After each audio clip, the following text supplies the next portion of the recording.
Hi, welcome back to my YouTube channel. ಇನ್ನು ಯಾರೆಲ್ಲ ನನ್ನ ಚಾನಲ್ನ ಸಬ್ಸ್ಕ್ರೈಬ್ ಮಾಡಿಲ್ಲ, ಪ್ಲೀಸ್ ಸಬ್ಸ್ಕ್ರೈಬ್ ಮಾಡಿ, ಲೈಕ್ ಮಾಡಿ, ಕಮೆಂಟ್ ಮಾಡಿ. ಯೂಟ್ಯೂಬ್ ಸ್ಟಾರ್ಟ್ ಮಾಡಿದಾಗಿಂದನೂ ನನ್ನ ವೀಡಿಯೋಸ್, ಮೇಕಪ್ ವೀಡಿಯೋಸ್ ಏನು ಅಪ್ಲೋಡ್ ಮಾಡ್ತೀನಿ ಅದಕ್ಕೆ ಮಾತ್ರ ಕಮೆಂಟ್ಸ್ ಜಾಸ್ತಿ ಬರ್ತಿದೆ. ಸೊ ಹಾಗಾಗಿ ನಾನು ಇನ್ನು ಮುಂದೆ ಜಾಸ್ತಿ ಮೇಕಪ್ ವೀಡಿಯೋಸ್ನೇ ಅಪ್ಲೋಡ್ ಮಾಡೋಣ ಅಂದ್ಕೊಂಡಿದ್ದೀನಿ. ಇವತ್ತು ನಾನು ಫೇಶಿಯಲ್ ಏರ್ನ ಹೇಗೆ ರಿಮೂವ್ ಮಾಡೋದು ಅಂತ ತೋರಿಸ್ತೀನಿ. ಫೇಶಿಯಲ್ ಏರ್ಗೆ ಅಂತಲೇ ಕೆಲವೊಂದು ರೇಸರ್ಸ್ ಬಂದಿದೆ ಮತ್ತು ಮಷಿನ್ಸ್ ಎಲ್ಲ ಬಂದಿದೆ. ಸೊ ನಿಮಗೆ ಯಾವ್ದು ಕಂಫರ್ಟಬಲ್ ಅದನ್ನು ತೊಗೊಳ್ಳಿ. ಮತ್ತು ನಾನು ಪರ್ಸ್ನಲ್ ಆಗಿ ಯೂಸ್ ಮಾಡೋದನ್ನ ನಿಮ್ಮ ಹತ್ರ ಇವಾಗ ತೋರಿಸ್ತಾ. ತುಂಬ ರೇಸರ್ಸ್ ಬಂದಿದೆ, ತುಂಬ ಮಷಿನ್ಸ್ ಬಂದಿದೆ. ಬಟ್ ನನಗೆ ಇವಾಗ ಪ್ರೆಸೆಂಟಲ್ಲ, ನಾನು 4-3 ಇಯರ್ಸ್, ಒಂದು 5-6 ಇಯರ್ಸ್ ಅನಿಸುತ್ತೆ, 5-6 ಇಯರ್ಸ್ ಬ್ಯಾಕಿಂದನೂ ನಾನು ಇದನ್ನೇ ಯೂಸ್ ಮಾಡೋದು. ನನಗಿದು ಮೋಸ್ಟ್ ಕಂಫರ್ಟಬಲ್ ಅಂತಲೇ. ಡೌಟ್ ಇರುತ್ತೆ, ಈ ಫೇಶಿಯಲ್ ಏರ್ನ ರಿಮೂವ್ ಮಾಡಿದರೆ ತುಂಬ ಗ್ರೋತ್ ಆಗಲ್ವಾ, ಮತ್ತೆ ಜಾಸ್ತಿ ಬರಲ್ವಾ, ಹುಡುಗರ ಥರ ಬರಲ್ವಾ ಅಂತ ಎಲ್ಲ ಇರುತ್ತೆ. ನಾನು ಕೇಳಿದ್ದೀನಿ, ಬಟ್ ಅಷ್ಟೊಂದೆಲ್ಲ ಏನು ಬರಲ್ಲ. ಇದರಲ್ಲಿ ನೀವು ಮಾಡೋದಕ್ಕಿಂತ ಮುಂಚೆ ನೀವು ಮಾಯ್ಶ್ಚರೈಸರ್ನ ಅಪ್ಲೈ ಮಾಡಲೇಬೇಕು. ಯಾಕೆ ಅಂದರೆ ಇದರಲ್ಲಿ ಹಿಂಗೆ ಮಾಡ್ತಿರ್ಬೇಕಾದ್ರೆ ರಫ್ ಫೀಲ್ ಆಗುತ್ತೆ. ಸೊ ಮಾಯ್ಶ್ಚರೈಸರ್ ಹಾಕಿದರೆ ನೀಟಾಗಿ ಬರುತ್ತೆ. ಸೊ ಮಾಯ್ಶ್ಚರೈಸರ್ನ ನೀವು ಅಪ್ಲೈ ಮಾಡಿಬಿಟ್ಟು ಆಮೇಲೆ ಫೇಶಿಯಲ್ ಏರ್ನ ರಿಮೂವ್ ಮಾಡಿ.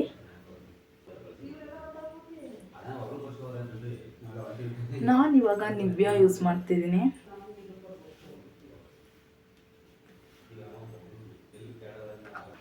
ಕೆಲವ್ರಿಗೆ ಫೋರ್ ಹೆಡ್ಸಲ್ಲೆಲ್ಲ ಜಾಸ್ತಿ ಹೇರ್ ಇರುತ್ತೆ, ನೀಟಾಗಿ ಮಾಡ್ಕೋಬೇಕು. ಇಲ್ಲಿ ಗಂಟ ಮೇಕಪ್ ಮಾಡಬೇಕು ಅಂದರೆ ಮತ್ತು ಯಾವಾಗಲೂ ಅಷ್ಟೇ ಕೇರ್ಫುಲ್ಲಾಗಿ ಮಾಡಬೇಕಿತ್ತು, ತುಂಬ ಶಾರ್ಪ್ ಇರುತ್ತೆ. ನಾನು ಸಮ್ಟೈಮ್ಸ್ ನನ್ನ ಐಬ್ರೋ ಶೇಪ್ ಇದರಲ್ಲೇ ಕೊಟ್ಕೊಬಿಡ್ತೀನಿ.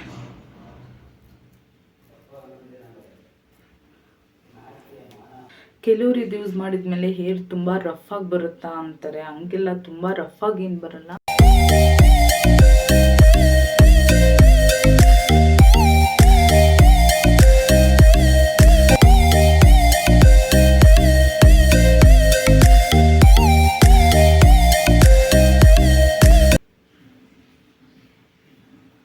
ಪೆನ್ನ ಹೋಲ್ಡ್ ಮಾಡ್ತಿರಲ್ಲ ಆ ಥರ ಇಟ್ಕೊಂಡ್ರೆ ಸಾಕು.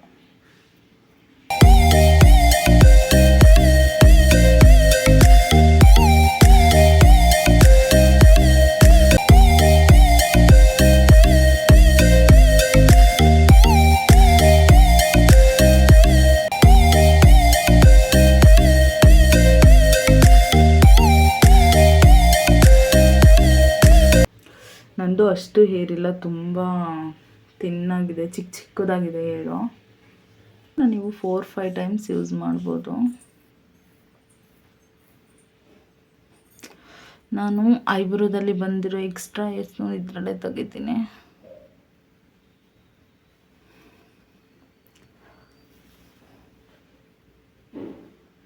ಇದನ್ನ ನೀವು ಒಂದು ಸ್ಕಿನ್ ರೊಟೀನಲ್ಲಿ ಮಾಡ್ಕೊಳ್ಳೋದಿದ್ರೆ ಮಾತ್ರ ಮಾಡ್ಕೊಳ್ಳಿ, ನೀಟಾಗಿ ಯೂಸ್ ಮಾಡಿ. ಅದನ್ನ ಬಿಟ್ಟು ಒಂದ್ಸಲ ಯೂಸ್ ಮಾಡಿಬಿಟ್ಟು ಬೇಡ ನನಗಿದು ಬೋರ್ ಆಯಿತು, ನನಗೆ ಮಾಡ್ಕೊಳಕ್ಕಾಗಲ್ಲ ಅನ್ನೋರು ದಯವಿಟ್ಟು ತೊಗೋಬೇಡಿ.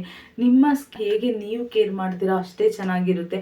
ಮಾಯ್ಶ್ಚರೈಸರ್ನ ಅಪ್ಲೈ ಮಾಡೋದಿರ್ಬೋದು, ಆ್ಯಂಡ್ ಸಿರಾಮ್ನ ಅಪ್ಲೈ ಮಾಡೋದಿರ್ಬೋದು, ನೀವು ಆಮೇಲೆ ಫೇಸ್ ಮಾಸ್ಕ್ ಎಲ್ಲ ಬರುತ್ತಲ್ಲ ಅದನ್ನು ಅಪ್ಲೈ ಮಾಡೋದಿರ್ಬೋದು. ನಿಮ್ಮ ಸ್ಕಿನ್ನ ಎಷ್ಟು ಚೆನ್ನಾಗಿ ನೀವು ಇಟ್ಕೋತೀರಾ ಅಷ್ಟೇ ಚೆನ್ನಾಗಿ ನಿಮ್ಮ ಸ್ಕಿನ್ನು ಇರುತ್ತೆ. ಈ ರೇಸರ್ ನನಗೆ ಯಾವತ್ತು ಬ್ಯಾಡ್ ಎಕ್ಸ್ಪೀರಿಯನ್ಸ್ ಕೊಟ್ಟಿಲ್ಲ. ಆ್ಯಂಡ್ ನೀವು ಇದರಿಂದ ನಿಮ್ಮ ಫೇಸ್ನ ಹೇರ್ ರಿಮೂವ್ ಮಾಡೋದ್ರಿಂದ ನಿಮ್ಮ ಫೇಸಿಗೆ ಯಾವುದೇ ರೀತಿ ಪೇಯ್ನ್ ಆಗಲ್ಲ.